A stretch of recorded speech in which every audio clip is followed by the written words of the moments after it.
чтобы ты занималась дома, вела активный образ жизни домашний и чтобы познавала мир. Арслана Нурлан-кызы в этом году заканчивает 8 класс в школе с углубленным изучением английского языка. Подарок от имени президента стал для нее неожиданностью и стимулом продолжать грызть гранит науки. Арслана очень активно участвует в различных олимпиадах и занимает призовые места.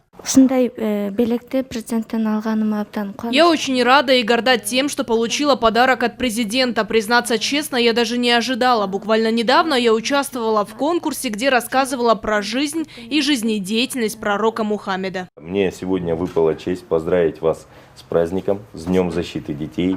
И от имени президента Кыргызской республики вручить вам этот ценный подарок, этот ноутбук.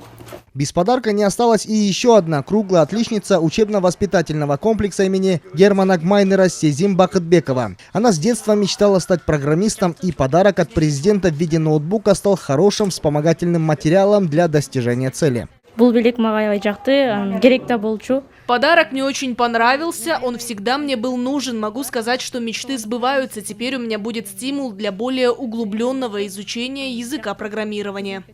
Ноутбуки от имени президента вручал глава администрации Октябрьского района столицы. Участникам фестиваля «Вклад детей в развитие Кыргызстана» это дети, те, которые являются социально уязвимыми, незащищенными, дети-сироты.